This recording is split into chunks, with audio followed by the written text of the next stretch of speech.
Hey everybody, and welcome to the latest episode of Between Two Couches. I'm joined by Mr. Seán Brown, fresh off his Ashgabat 2018 IWF Worlds experience. So, Seán, Worlds. What an experience, yeah. It was in Turkmenistan, Ashgabat, Turkmenistan. For anyone who doesn't know where the F that is. Popular holiday destination, is Absolutely, yeah. It's between Iran and Afghanistan and Uzbekistan, over there in that part of the world. Yeah, really great experience. A lot of positives. Performance wasn't as good as I'd hoped. The lifting side of things, but all in all, we got a total, and we're off to off the mark for our bid for the Olympics for Tokyo 2020. So, okay, so let's explain to people is that how does one qualify for Worlds in the first place? Or how did you qualify for Worlds in the first place? So this year was a little different because they changed the weight classes, but usually the way it is there's a qualifying standard you have to hit in your weight category. There's a minimum standard you have to get to in order to then qualify for the championships. Just hitting the qualifying standard is not enough. Your national governing body, so Weightlifting Ireland is for us, they then have to approve your selection for the competition, and then you go. So this year, the World Championships, and last year, the last two World Championships, I've been the only Irish athlete who's qualified and has competed. Oh, cool. So what was the goal and how did the competition go? So the goal was a 330 total, 150, 180, so 150 snatch, 180 clean jerk. And that's kilograms. Yeah, not pounds for all the American guys out there. Hey Julie. So how did it go? We totaled 305, so substantially less than the 330 total. Disappointed with the performance, but under the circumstances, take it on the chin and learn from it. Yeah. I forget what you were asking me. What did I want to do? I wanted to snatch 150 and clean jerk 180, and it didn't happen. Okay, so why didn't it happen? Because magic, right? It should just happen, yeah? Yeah, it should just happen. Well, the prep for this competition, our preparation for Worlds was, I thought was almost perfect. I wasn't in the best shape, still am, of my career. Strongest I've ever been. Lighter body weight as well. I've come down from 85 to 81 with the new category changes. Strongest I've ever been, and just the scheduling the travel just didn't go to our favour. I was due to lift on the Monday, the 6th, and then the final entry was decided 2 weeks before the competition. Last minute entries, bit of shuffling, and I ended up lifting on the Sunday.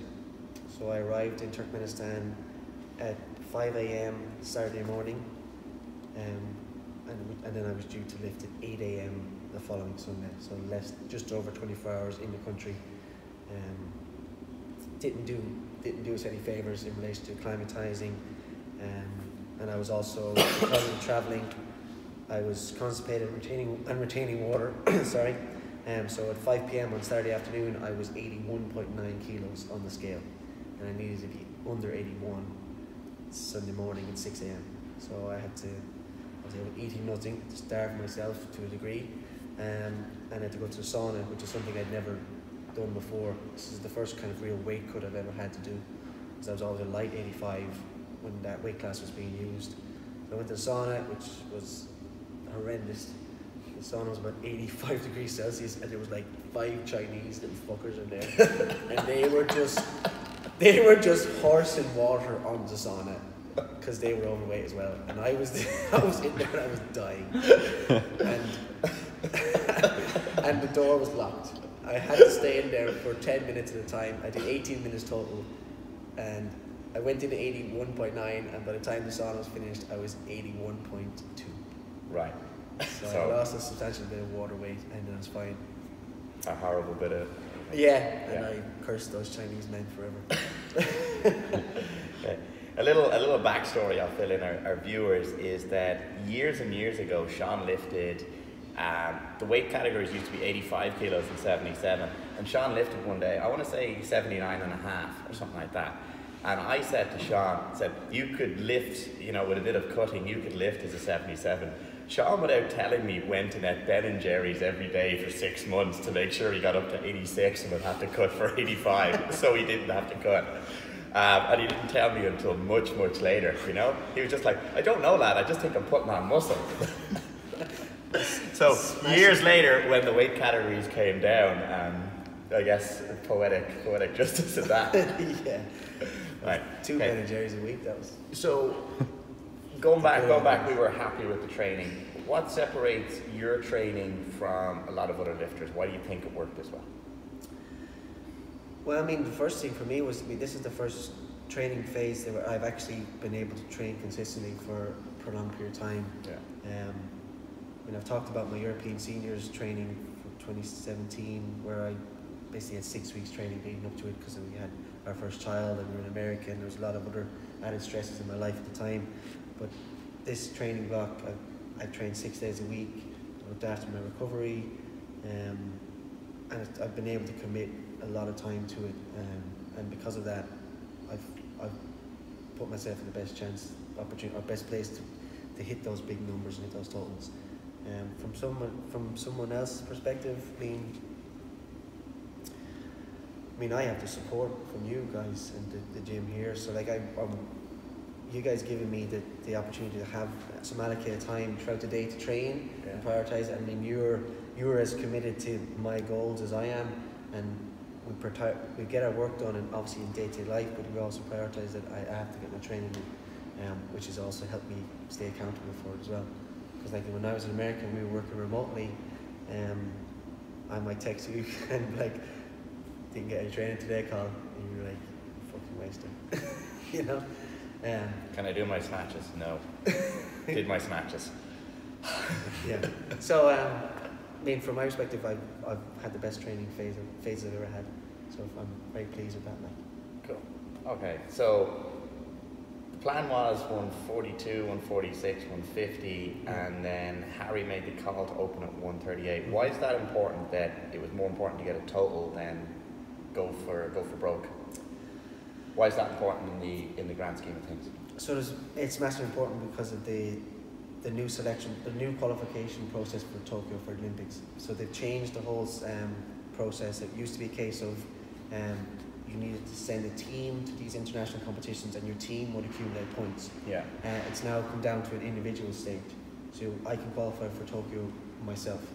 And this was the first of 6 qualifying events. So from now, World Championship November 2017 or 18, sorry, until April 2020, you have to lift in 6 internationals to accumulate points. Just the first one. So that's why it was really important to get a score on the board, get a total, and accumulate some points so we can build from here. So that's why the guy Harry made the decision in Colm to lower the total, get a number on the board, and then build from there.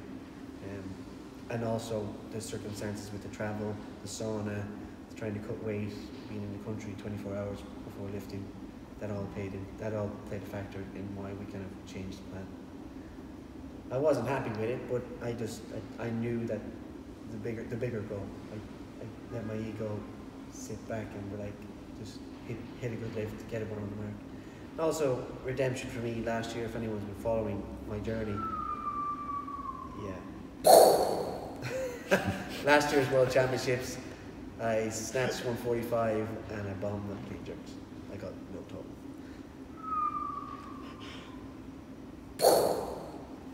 So that was also in the back of my mind, and because of the qualifying procedures, a total was number one priority. What we got? Which we did get. And 305 is only 9 kilos off my best total. Yeah. So it's not like it's a terrible lifting day. From where we wanted, from what we had expectations, it wasn't what we wanted to get. But having said that, you have gone from ranked 92nd in the world to ranked 36th in the world now. So that is true. That's pretty dope. You're top 37th in the world now. Yeah. in the top 37. Yeah, you were. Yeah, absolutely. Yeah. Which is I mean, I'm very pleased with that. But I'm hard on myself. I know there's more in the tank, you know. So speaking of more in the tank, you get a bit of grub in, you shake off the competition, you have a good sleep. Yeah, a bit so- of scran, as you're allowed to say. Yeah. What did you do the next day in the training hall? So I lifted on the Sunday, put that to bed. Monday I coached in the morning. First time coaching at an international competition, which was fantastic. I coached Beata Young, Hungarian lifter in 64 class. And then I went to the training hall and redeemed myself. And I followed the plan that we were going to do. I went 42, 46 and I snatched 250 kilos, which was a 5 kilo PB. Which was the plan. So that kind of put me at ease, and I was like, well, because I mean, we knew I was in great shape and I had the capacity to do that, and obviously was very frustrated after the Sunday's lifting, and it was nice to go in on the Monday and show all the people who have been following and supporting me that it wasn't wasted. You know, the work that we put in wasn't wasted. Like the numbers there. Just a bad day on the Sunday. Just that's what international competitions is about. There's more than just doing the squats and doing the training. It's the body weight, the travel, all those different things that people don't necessarily know, I suppose. But also, sweet t-shirts though. Yeah, they cost nothing. Like $2. The exchange rate, the manat is ridiculous. I say. So I got a few t-shirts for you boys.